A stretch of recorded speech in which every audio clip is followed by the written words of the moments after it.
Hello, I'm Tarra Jones, and you are now a part of Her Oklahoma Story. And this is just a place for women to come and tell their stories, to talk about the things that are important to us, the things that make a difference in our world, and to help each other, to encourage each other, to strengthen each other, and offer each other the resources that maybe we need. And it's going to be a lot of fun as well. So, of course, this month is October, and it is Breast Cancer Awareness Month. And we want to talk with a woman who has gone the journey. She has gone the journey, and she is going to talk with us about that journey, what it was like, and how she dealt with it, how she came out on the other side. You are going to meet this wonderful person. This is Devon Hicks. And Devon, thank you for being with us today. Thank you for having me today. I'm excited to be here. Well, you know what? And of course, you and I know each other, so I have heard your story, but every time I hear your story, my eyes get big. And so I know all of Oklahoma need to hear your story because it's one of discovery, of fight, and all the things that go with that. And then, of course, of victory. And so we really want to hear about that. So, Devon, tell us, first of all, just give us a little synopsis about who you are and as a person and let people know about you. So, my name is Devin. I have lived here in Lawton Fort Sale area since I was 11 years old, and I am not anymore. So, it's been a long time. Um, I'm married. I've got an adult daughter. I've got an almost 17-year-old son. I work at Great Plains Technology Center. I've been there almost 17 years. Wow. And then along my beautiful life story, we had to do a little bit with cancer on the way. And All right. So before we get there, let's talk about you as far as, the once upon a time you. We were all little girls at one time. We had dreams, hopes, and plans. What were your dreams of when you grow up? Oh, when I grew up, I was going to be a teacher, or when I grew up, I was going to be a singer. Mm. Um, but I grew and my interests changed and took me in different directions. I actually do still I landed in teaching inadvertently. Uh-huh. So it's funny how life works, but I found my way to career tech and have been there ever since. Did you come up in a home where there were teachers? I didn't, but I always connected with my teachers. I'm a lifelong learner. I love learning more about the things that interest me, Mm-hmm. and I love sharing what I know with people who are interested. The good thing about that is you get to share with all of us the things that have happened in your life, which means you were going along just, status quo, la di da, living life. And then one day something happened, not just to you, but before that to your mom. I did. I lose my mother several years ago now to actually leukemia, which was an offshoot of her second round of breast cancer. And so I watched my mom go through a lot of medical maladies, which made me proactive. It made me know that there were some things that I were going to have to do to make sure that I stayed safe, Mm-hmm. and made my daughter super aware as well. And so as she was going about being proactive about her health, it kind of, I got a feeling that I needed to get my mammogram because I had not had one yet. I was 38 at the time, maybe 38 at the time. And I had not yet had a mammogram, but I felt that I should. And so I reached out and got that scheduled. And on that very, very first mammogram, we did find cancer. And so And you were how old at the time? 38. 38. Yeah. And when normally they don't even tell you to get a mammogram at that age. That is exactly my story when I mentioned to my doctor, whom I love. But I did mention that I was feeling like I should get a mammogram. She did respond that I did not need to do it. And I said, well, I just feel like I do. And so if I have to pay out of pocket, I thought we were talking the logistics. If insurance won't cover it, then I'll pay, and it turns out my insurance did cover it. And so I got that scheduled, and we found cancer at stage 0, which that's a triumph all by itself. Stage 0, right? Yeah, but now we all know self-examination. Be sure to do self-examination when you're in the shower. Make sure that you are checking all the way around, all the way to the areola. Had you been doing that? Yes, very faithfully. Mama told me I should, and with her not with us anymore, what mama says sticks. So the things that she said to do, I'm kind of pretty good about doing. Right. And so I was doing my self exams on a regular basis, and I never did discover a lump. But in my case, it turns out that I had ductal carcinoma. So they found what I'm told looked like pepper throughout my milk ducts. You would have never detected that from an exam. No, it was not detectable without that mammogram, which is why, it's near and dear to my heart to encourage people to go ahead and get that test done.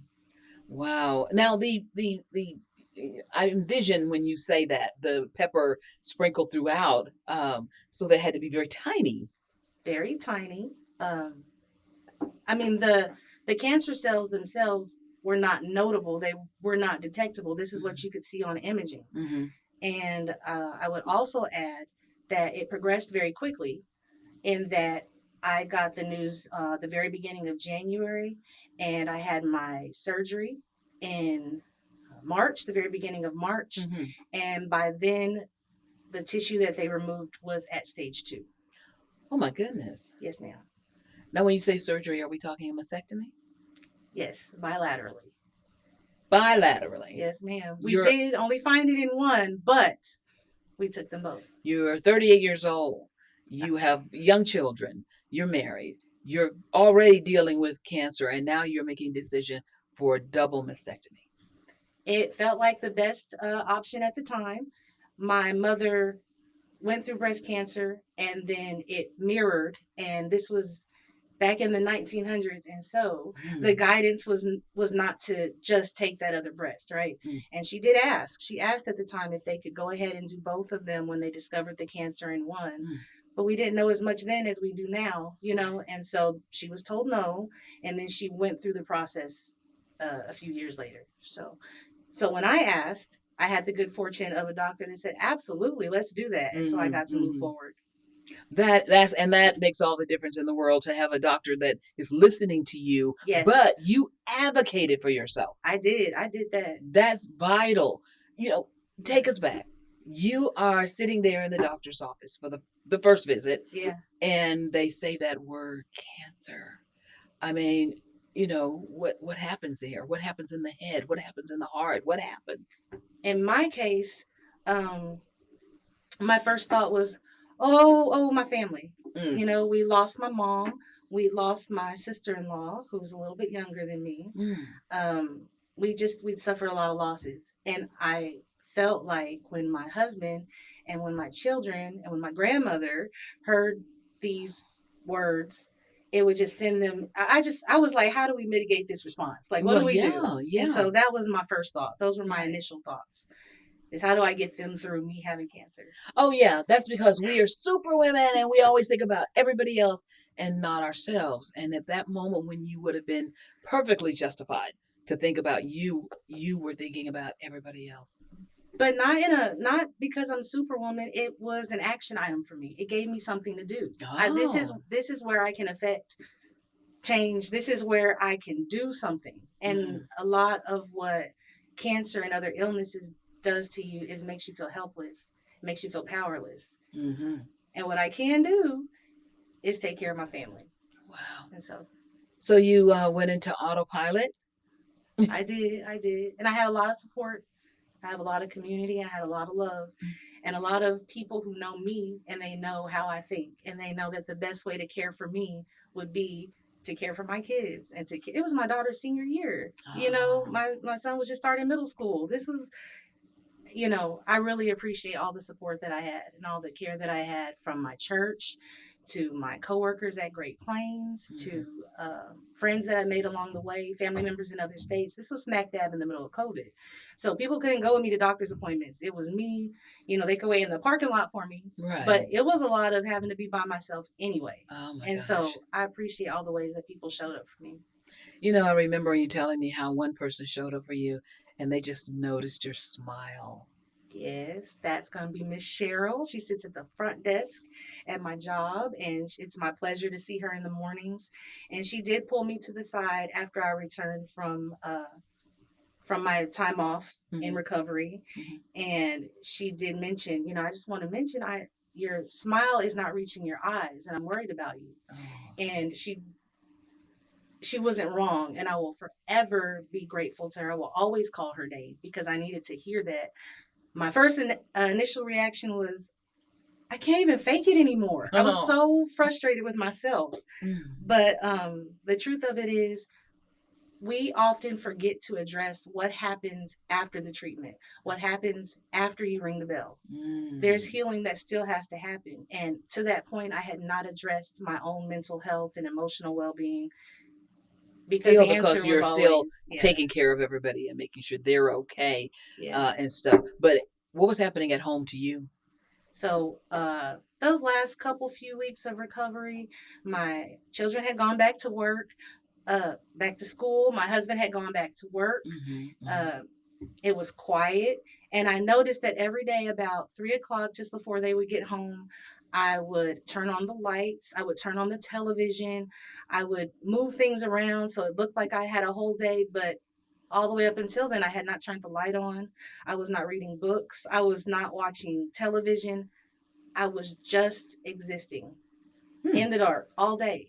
I mean, I noticed it enough to hide it from my family, Mm-hmm. but I didn't notice it What did until you Cheryl. What did you do about your mental health? What did you do to help yourself?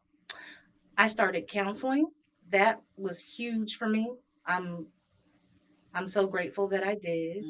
Um, I started a Facebook page and a community, so that I can interact with other people and not feel lonely in the ways that I felt lonely. And also, I felt like the people had given a lot to me and it made me feel burdensome. And so, starting my online community allowed me to connect with people who I felt didn't owe me anything. If they don't feel like it, they don't have to show up. But it allowed me to interact without feeling burdensome. So often when we are sick, and stuff, and people, of course, in the beginning, they're great, but then as time goes on, they kind of disappear, but you're still dealing with it. You're still right there in the midst of it, and stuff. And I love the fact that you started a community because it allowed you to express what's going on with you as well. It made a big difference for me. I have people who just they notice when I don't show up and they check in on me. And my big tagline on my Aunt Devon page is encouraging you encourages me. And the Oh, truth of that has really, really manifested itself in my life. It's such a blessing to me. kind of like sowing and reaping, huh? So kind of like it. Yeah. How much time are we talking when from the time you started to the time that you came to the place you had the double mastectomy? Did you have reconstruction immediately? So uh, so much changed from when my mom went through this Mm-hmm. to when I went through this. Mm-hmm. Um, I was able to learn of a procedure I'd never heard of before. Mm-hmm. And I went into the hospital. I had a huge weight loss before that, like 80 to 100 pounds, right? Wow. And so I had a lot of loose skin. And we were able to use that tissue from my abdomen to rebuild my breast. And so when I went into surgery, I was under for maybe 8 to 10 hours. There were 3 surgeons working on me. One surgeon removed the tissue from my abdomen. One surgeon worked on my left breast, one surgeon worked on my right breast, and I left the hospital with breast completely rebuilt. Oh, And so it was just the healing after that. painful. It hurt. Yeah. It hurt. But hurt with hope at the end is a different kind of hurt. Oh my gosh. I love that. I have to have you say that again. Hurt. Hurt with hope at the end is a different kind of hurt. Oh my gosh, that is just absolutely. I will not ever forget that. So you have no skin on your abdomen, but you've got breast. Right, right. Now, did you have the areolas done immediately? I did not have that done immediately. First of all, I had to find someone to do it. We didn't have anybody in our area that I was aware of that could do that for me. And my doctor, my surgeon, is in Oklahoma City, and he referred me to a tattoo artist in Dallas. And so just the logistics, and I had trouble convincing myself it was important enough to do it. Hmm. So it took a while. Mm-hmm. And then eventually, I'm blessed to have the insurance that would cover it, right? And eventually I was like, I just need to do all the things. Yeah. And maybe I'll value it later. And I'm very, very, very glad that I did. Oh my gosh. How long did it take to heal from the pain of the reconstruction? I was off work for like 6 weeks. Mm-hmm. Sitting in the dark.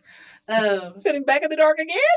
that was that first little 6 weeks. Once we Uh-huh. got through that, I was back to work, and you just have a lot of regular maintenance that you have to Right. do and checkups and back and forth to the city because again, it's still maybe a procedure that's not well understood and supported Mhm. right here in this area. Mhm.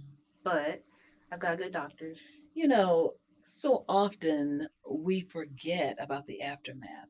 It's like, oh, she rang the bell. Whoop, let's move on to the next thing. But that journey afterwards and you had said something to me the other day about survivor's remorse.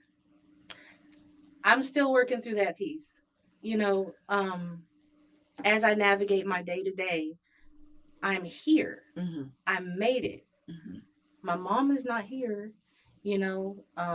My sister in law is not here. Other friends and family members that I've interacted with, my coworkers, loved ones.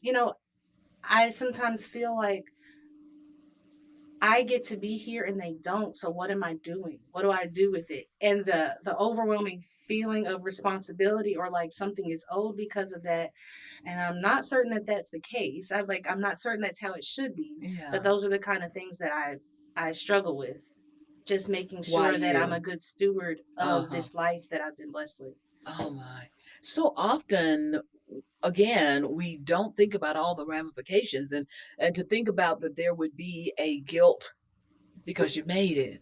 Uh, is something more that we have to think about when we think about people getting healed from something catastrophic. And even when we're talking about the loss of a child, the loss of a loved one, Yeah. and you think, okay, well, time has gone on, so it should be okay. And that's not always the case. And I think that it makes us a little one-dimensional um, when we don't consider that there's more to it than that. So hearing you talk about having that survivor guilt thing going on, and I'm thinking, oh wow, but you're here. You're here, and your mom would have been happy to know that you're here. Your sister-in-law would have been great to know that things have come to the place where you could be here.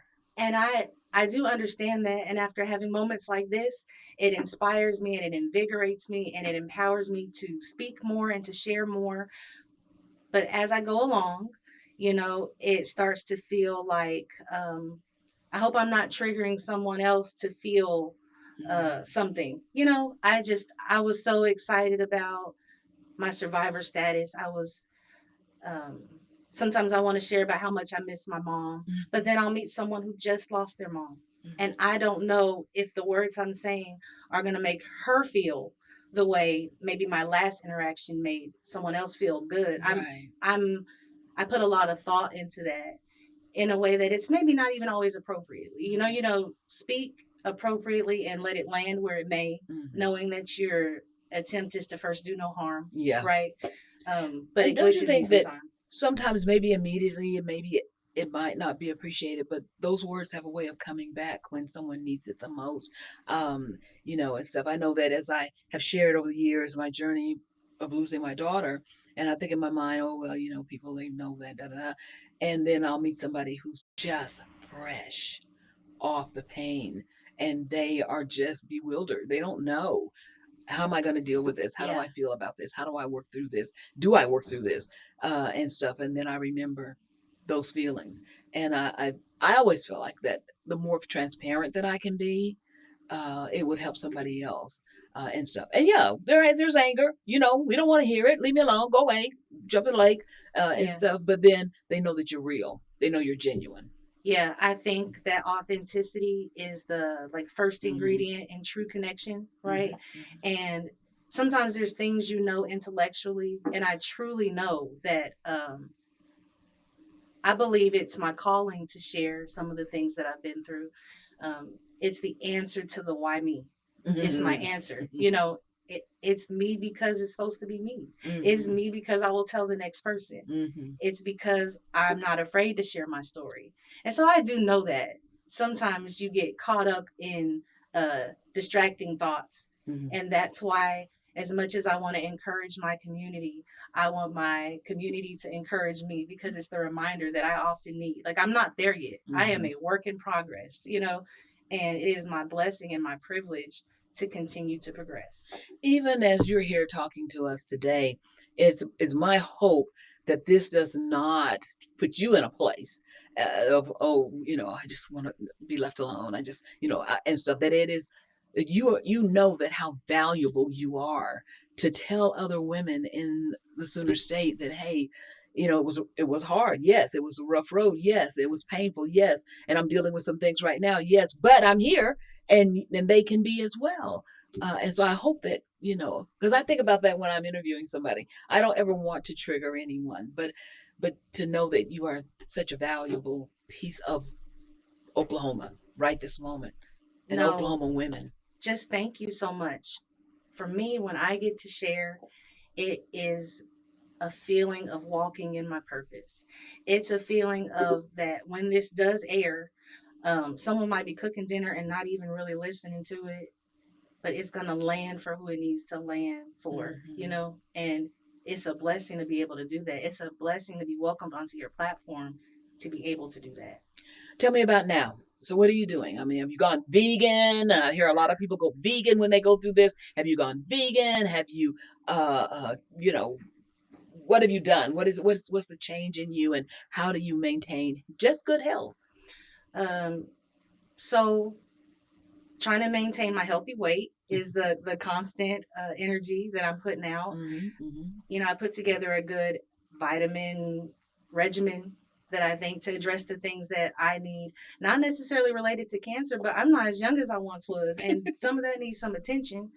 And I think just an active lifestyle and sisterhood, Mm-hmm. interacting with other women as much as I can, as often as I can. I had the opportunity to go on a beautiful trip in August with 17 lovely ladies to Mexico, and it was the most empowering, invigorating, relaxing, unproblematic, time. I love to travel, and me and Mama were always gonna. We were gonna take a cruise. We were gonna take a trip. We were gonna, whenever she got better, and she didn't get better, Mm-hmm. but I got better. So Mm-hmm. it's important to me to travel. It's Yes. important to me to live this life that I've been blessed with. And so my biggest focus is, what am I doing with my time? Mm-hmm. How does it benefit me? How does it benefit the people around me? Like, what am I doing that's actually putting me closer to where I'd like to be? Because time is short. I'm It almost 47. it is very short. Tell me about your daughter, and how is she navigating all of this? Mom has come through this and everything, because even now, years later, that my daughter's been gone, my other daughter, my middle daughter, if something happens, she'll check on me. Mom, are you okay? And stuff. So, how's your daughter? She watchful over you? My daughter is watchful over me. She's at just that sweet spot of adulthood where she's trying to find her own way. Mm. So, um, maybe, hopefully, we've passed the part where she has to be super, super watchful over me. I check in the way I should. It's actually right now. It's right now my boy. It's a 17-year-old who is very hyper aware of me and my needs and my energy. And so, um, with my daughter, we just have regular conversations about her health. Right now, Mm-hmm, we're spending more mm-hmm. time addressing hers than mine because I Right. kind of got, I got mine going. And so she's learning things and she's asking questions. We talk a lot about the questions I didn't get to ask my mom. We talk a lot about the conversations I didn't get to have with my mom. Like, Mm, I saw my mom fight the fight and I knew what that looked like, mm. but mama didn't get to the after. Oh my gosh. So I had, in my opinion, no blueprint for what the after looks like. Ah. And so those are the conversations I'm trying to have with my daughter because I'm I'm not claiming illness for her, but I'm claiming all manners of after for Mm, her. And so that she knows how to navigate her life after you go through something that's life changing. mm. And your husband? How's he worked through this whole thing?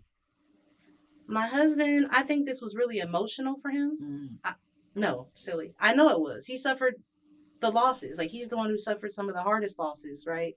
mm, But I think it was triumphant for him to get to the other side, and I appreciate him showing me grace as I continue to navigate what it feels like to be, a survivor, Victor. a One victor. last thing. We Yeah. talked about the fact that the whole thing changes, the mastectomy and the whole 9 yard changes the way you see things, see your own body, whatever, and everything. I want to say a name right now. Sharon Means. Anybody in Lawton knows who Sharon Means was. First woman I'd ever came in contact with who had a mastectomy, and Sharon was just very free. Just, here I am. And so, but it makes you more bolder as far as that's concerned. You were telling me. It does. It's just that certain things don't matter as much anymore. It just doesn't matter. Like, you might look at me and not think I have the best shape or the best face or the best. I don't care. Like, and I did care. I cared Of about those course, things real bad, we all but did. Yeah. I don't care because it's mine and it's my pleasure to be here and to exist and to dress it all up or not. It's mine. You know what I mean? Yeah. And so I that is one thing that is a benefit to the others. I was just more concerned about things that in the grand scheme of things do not matter. Do not matter. Yeah, they don't. Devon Hicks, thank you for coming to visit with me today. Thank you for having me, Tarra. Oh my gosh. I just love you, and I love your message. I love your story. And it is truly a story that Oklahoma women need to hear. This is her Oklahoma story. And we're so glad that you were with us today. And have a great, great everything. Thank you. You as well. Thanks for having me. Okay. Bye-bye. He's stop it. I don't know how to stop it. He'll stop it. Okay. He'll stop it. He'll stop it. You can stop. Cut. Cut. And all. I don't know.